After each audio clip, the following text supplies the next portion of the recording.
Towson, Baltimore, and WNST.net. Well, I've been talking baseball and museums and sports and life with this guy for about a quarter of a century now. He's one of our earlier guests back in 1992 when I began my radio career at WITH. It's been a little while since we've caught up, but his namesake, he is Michael Gibbons, of course, of the Babe Ruth Museum, but Babe Ruth and the Bambino has wound up back in the news along with Charlie Sheen, and some would say that Mike Gibbons has had tiger blood through all these years as well, and we've got these incredible Babe Ruth memorabilia pieces hitting the marketplace, but of course, we've always got 216 Emory Street right in downtown Baltimore, the birthplace of the Bambino, and the man that knows more about the Bambino than anybody I know, Mike Gibbons, joining us here. Are you the world's foremost historian on the Bambino? Have you ever known anybody that know more than you? Well, I think that people know different aspects of him, different components of who he was is maybe better than I do, but after 35 years of living at the Babe Ruth Museum, I better know something, or I'm not doing a very good job. So, yeah, I think that those of us who work down here, we've got a pretty good feel for who he was and what he did and how he did it and all those things. And so, you know, Nasty, one of the things that remains always intriguing to me is that Babe Ruth is still Babe Ruth. You know, the legacy continues, and you know, when the Charlie Sheen auction items you know, came known to the press, all of a sudden Ruth's image is all over the you know, the network news and all over the internet, and it just continues along, and he is truly an American cultural icon. He's gone way beyond sports now. He's one of our guys. Well, you know what's amazing, too, and I know you always kind of spoke to this a billion years ago when you know, we were getting to know each other. At that point, you know, Cal Ripken was making his legend, and there's a Cal Ripken League, and there's a whole thing going on in Aberdeen, and there, you know, in every city, there's Derek Jeter. A kid asked me at a sports broadcasting camp earlier this week, who was better, Derek Jeter or Cal Ripken? This is an 8-year-old kid. You know, he didn't really see either one of them play, right? And, you know, and I would say Brooks Robinson, or, you know, or whatever. Right. But with Babe Ruth, you know, the Baltimore part of this, and I remember many, many years ago, before I was even on the radio, doing the tour with you over by the hospital, down off Caton Avenue, where the Babe played, you know, his schoolyard ball and went to the preparatory school and all of that stuff. But it is fascinating. You don't hear his name come up that much, except when somebody's chasing 714 or 713 or 715, and the Lord knows if that's ever going to happen again. His birthday, and I know you guys honor him every year in February in the winter. You have a big party and a celebration. But it's stuff like this where these mementos, these heirlooms, more than just memorabilia, right, sort of pop up and change hands. And they go through these auction houses, and I guess in the era of the World Wide Web, not only the rich people that can bid on them know about them, and they bring their own stories and lore, and I'm sure you have stories about these items that create the value in the secondary market that make these things worth $1 million or more, right? Yeah, I think that like a Ruthian memorabilia now really has crossed over. It almost can be redefined as fine art pieces. You know, it's like something the president signed, right, at that time. And yeah, well, he carries that sort of weight, right? Or it is a Picasso painting. You see, it's you know, these rare treasures that represent a portion of whatever the culture is, and in this case, that's what Ruth's name and his legacy you know, bring to these auction opportunities as you get these people just bidding crazily because they want a piece of Ruth. And well, what kind of stuff do you have in your place that is of his, obviously at home? What's the most, if you were to sell a piece off for the museum to even fund the museum, when I'm sure $1 million would fund the museum for, is there anything around your place that's worth like that sort of kind of dough? Yeah, absolutely. A couple of years ago, Forbes magazine came out with an opinion that a Babe Ruth rookie card, which depicts Ruth as a Baltimore Oriole, 1914. Wow. He was a pitcher. That if that a Babe Ruth rookie card would be sports' most valuable collectible, even more so than the Honus Wagner tobacco card, which for a long time, you know, that's been the standard. But now that the rookie card is out there, and I think there are 13 known to exist, So Forbes says if you have a pristine condition Babe Ruth rookie card, it will be worth $3 million. If you have a pristine condition Honus Wagner tobacco card, it'll be worth $2.6 million. So it's not a great separation, but it is a separation. And we have a Babe Ruth rookie card on display here at the birthplace, and it's in good condition. I don't think that anyone's ever seen a pristine condition card, but it's a seven-figure artifact, that's for sure. We also have Babe Ruth hymnal from St. Mary's Industrial School, which you just referenced. And on the inside cover, how do we know it's Babe Ruth hymnal?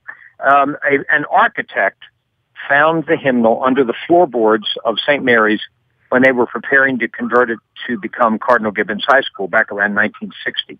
And there's a story on how the hymnal found its way to the museum, but it did, and it is the property of the museum.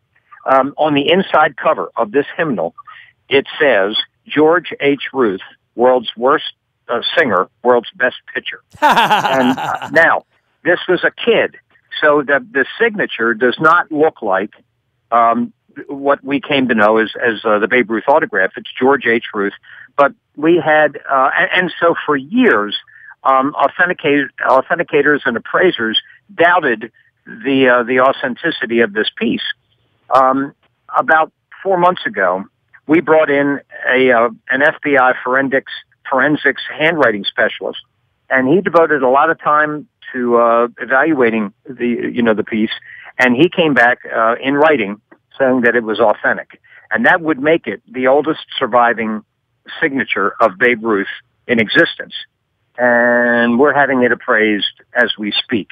So, every little morsel is something, right? And this just sort of kicks up the dust for everything that's quite frankly been as long as I've known you, your adult's life work. Running the Babe Ruth Museum and Sports Legends Museum after that, and keeping the legend of the Babe alive. This is good for business for you when Charlie Sheen puts a couple of these items out there, right? I mean, it certainly creates some headlines, right?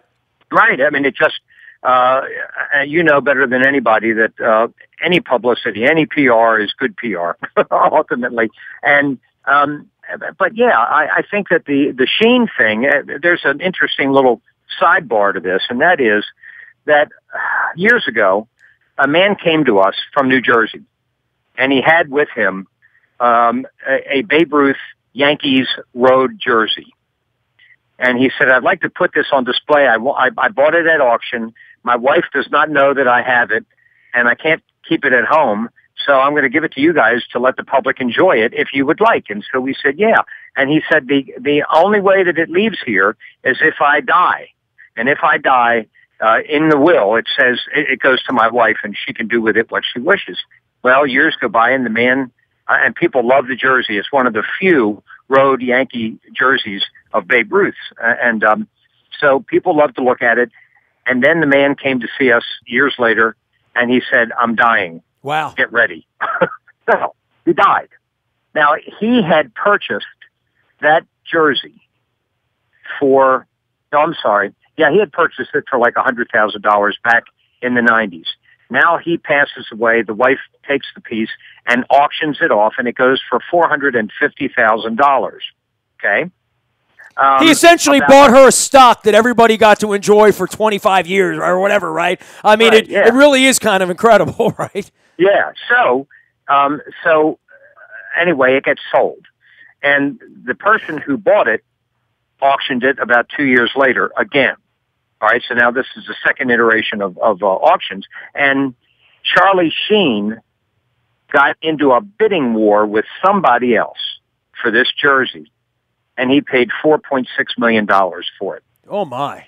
It wasn't worth that, but you know how it goes. He wanted it's worth whatever you pay for it, right? Whatever the market will bear. And so that went for what we believe to be the largest amount ever paid for a sports memorabilia artifact at that time, and it may have been surpassed since then, but I don't know that. So now you've got the 27 championship ring, which is pretty unique. It's a pretty cool piece. And Ruth's Yankee contract, first Yankee contract. So I will be very curious to see if we get any kind of a bidding war going on for either of them, because sky's the limit. Talk about the pieces for me, Mike, because, I mean, there are two kind of famous pieces out there. It's been a news story everywhere. It showed up on my timeline, which gives us a great chance to get together and talk about it a little bit. And everybody knows Charlie Sheen, who he is, and like all that, and Major League 2 and running around town half in the bag 30 years ago now when they were shooting that here and the Indians and the Wild Thing and all that. But these two pieces, the 27 World Series ring and the actual contract, the contract is sort of like, I don't want to say declaration of independence, but for sports it kind of is, right? Yeah. They are really unique pieces. And you see, to me, as a museum guy, what these artifacts represent, if we had them in our possession, it gives the possessor, an opportunity to tell the whole story of Babe Ruth of coming to the Yankees and, the curse of the Bambino and all that stuff when he leaves Boston. But so that contract represents an important segment as you were alluding to, into America's sports history. I mean, it established the New York Yankees and they are the most profoundly known sports franchise probably in the world, or it may be a soccer team is somewhere, but it's like the Garden of Eden of sports, right? Sort of like the original sin of American sports, as we know, right? and then you got 1927, and look at the stories that go along with that World Series ring, and it's Murderer's Row. It's the greatest team of all time, and it's 60 home runs in one season. And so they are also huge, of huge import to the game of baseball, but also to the American sports heritage. It's really a cool thing, and that, I think, makes these two artifacts, one of a kind, and certainly among the most valuable. The Babe Ruth rookie card, because of its rarity, may still be proclaimed sports' most valuable collectible. But when you get items like this coming along, or like that Babe Ruth hymnal I was telling you, or the St. Mary's hymnal, they're pretty unique pieces, that help support the Ruth legacy. I'm going to ask you a crazy question because my mom's getting up in age. She's going to turn 98 next month, and my dad would have been 98 this year as well. They were both born in 1919. My dad would always tell me the stories of his dad putting him in. My dad grew up in Scranton, Pennsylvania, that they got on the train and went into New York City when he was a boy because his dad loved baseball too, and they saw Babe Ruth play at the old Yankee Stadium. So my dad saw Babe Ruth play. When's the last time somebody came up to you and said that? I mean, you would have to be at least an octogenarian, at the very least at this point, to have experienced anything like that, even as a child. We're getting up on 100 years now, right? Does that still happen to you, out there? I know for many, many years, the Babe's daughter was a big, big part of things that you did and things that the Orioles did here for a number of years. But there aren't many people walking the earth, even in senior centers somewhere else, that saw Babe Ruth play, right? We have an intern down here working on this archives construction job for Whiting Turner Construction. And she's from New York, and she's probably 19 or 20 years old. And I said, "You heard of Babe Ruth before?" She goes, "Yeah." But, and she's a little bit of a fan and all that stuff. And she said, "What makes him so special?" And I said, "Well, in his day, most people never saw him. They couldn't watch him on TV. They couldn't turn on ESPN and see a highlight. And he was Paul Bunyan. He was a legend, right? He was, and because you heard about him and heard of his incredible, extraordinary, bigger than life exploits, that myth, the myth and legend of Babe Ruth, grew exponentially with him as he grew, and I think that contributes to the whole thing. But the fact that people could not see him. Unless they were lucky enough to be in one of the 7 other American League cities, and where they would go to a movie theater in the off season where he would make an appearance. But one of the saddest parts of my job is that in the early days, back in the 80s, there were a lot of people who remembered firsthand. Sure, they would come in the museum and say, "Let me tell you about the day I saw Babe play." Oh my right? God, we had the guy who threw the 59th home run pitch to Babe Ruth in 1927, a guy named Paul Hopkins. He came here. Mel That's Allen, awesome. the famous Yankee broadcaster who hung out with Babe Ruth, he came here. We got their stories, you would appreciate this, the taped interviews with all these people. That's awesome. We interviewed a lot of people who, as children, met Babe Ruth and typically would get something signed by Babe Ruth, and it was a highlight of their lives. They knew it was important when it happened, and they remembered it all those years later. Today, Julia Ruth Stevens, Babe's daughter, who you alluded to, she's 100 years old now, just like your mom. She's precious fragile, And, sure. But she's still alert and wonderful, and can recall her father and her times with her dad. But there aren't very many others left, and that's the sad part of this job. He's getting further away from the firsthand memories of it. George Herman, Babe Ruth, and the Casa de Bambino, as I like to say, down at 216 Emory Street. You can find him, and of course, the number 410-727-1539, and you can find him online. And is Rex Barney still answering the phone over there? I'm just asking. I don't know. No. Rex doesn't. But no, I love when Rex answered the phone, though. Right? It was cool.